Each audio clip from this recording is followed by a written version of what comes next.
कहते हैं कि भजन करना है तो प्यारे जवानी में करो। अगर जवानी में बालकपन से अगर आपको आदत होगी तो बुढ़ापे में, जब कहते हैं ना कि अंत में राम नहीं आता है कहने में, तो बुढ़ापे में सहजता से जब आप होगा, अंत समय होगा तो राम कहने में भी आराम होगा, बड़े आराम से राम का नाम निकलेगा और अंत गति जो होगी वो भी सुधर जाएगी। ये माया जो है ना कभी मरती नहीं है, बुढ़ापे में तक माया लगी रहती है। कहते माया मरी न मन मरा, मर मर गया शरीर, आशा तृष्णा ना मरी, कहे गए दास कबीर। ये जो माया है ना बड़ी ठगनी है। मुझे एक किसी सज्जन का कहा हुआ याद आता है कि एक भक्त थे, एक सेठ जी थे, तो उन्होंने बड़ा गरीब समय देखा था, गरीबी का समय देखा था।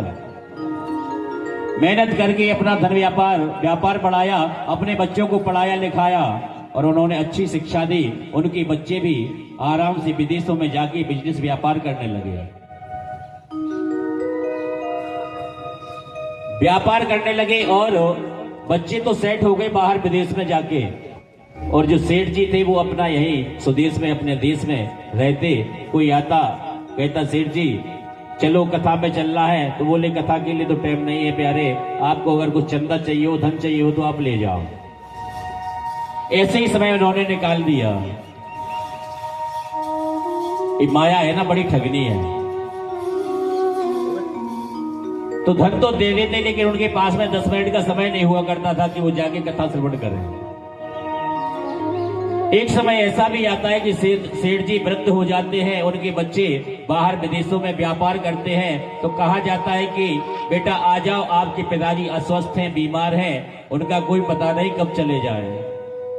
तो बेटा भी वहां से जवाब देता है कि पिताजी अभी तो व्यापार बहुत जोर शोर से चल रहा है, अभी तो मरने का भी समय नहीं है। तो जैसा आप करेंगे, ये माया है ना बड़ी ठगनी है, आप जैसा किए वैसे ही आपके बच्चे करेंगे।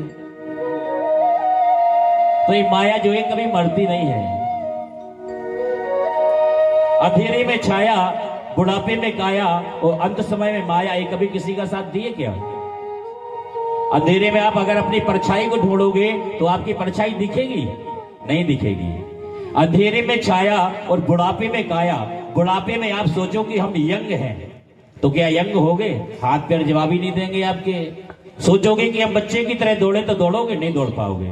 तो अंधेरे में छाया, बुढ़ापे में काया और अंत समय में माया, ये कभी किसी का साथ नहीं देती है प्यारे। क्योंकि आपके पास में कितना ही धन पड़ा रहे,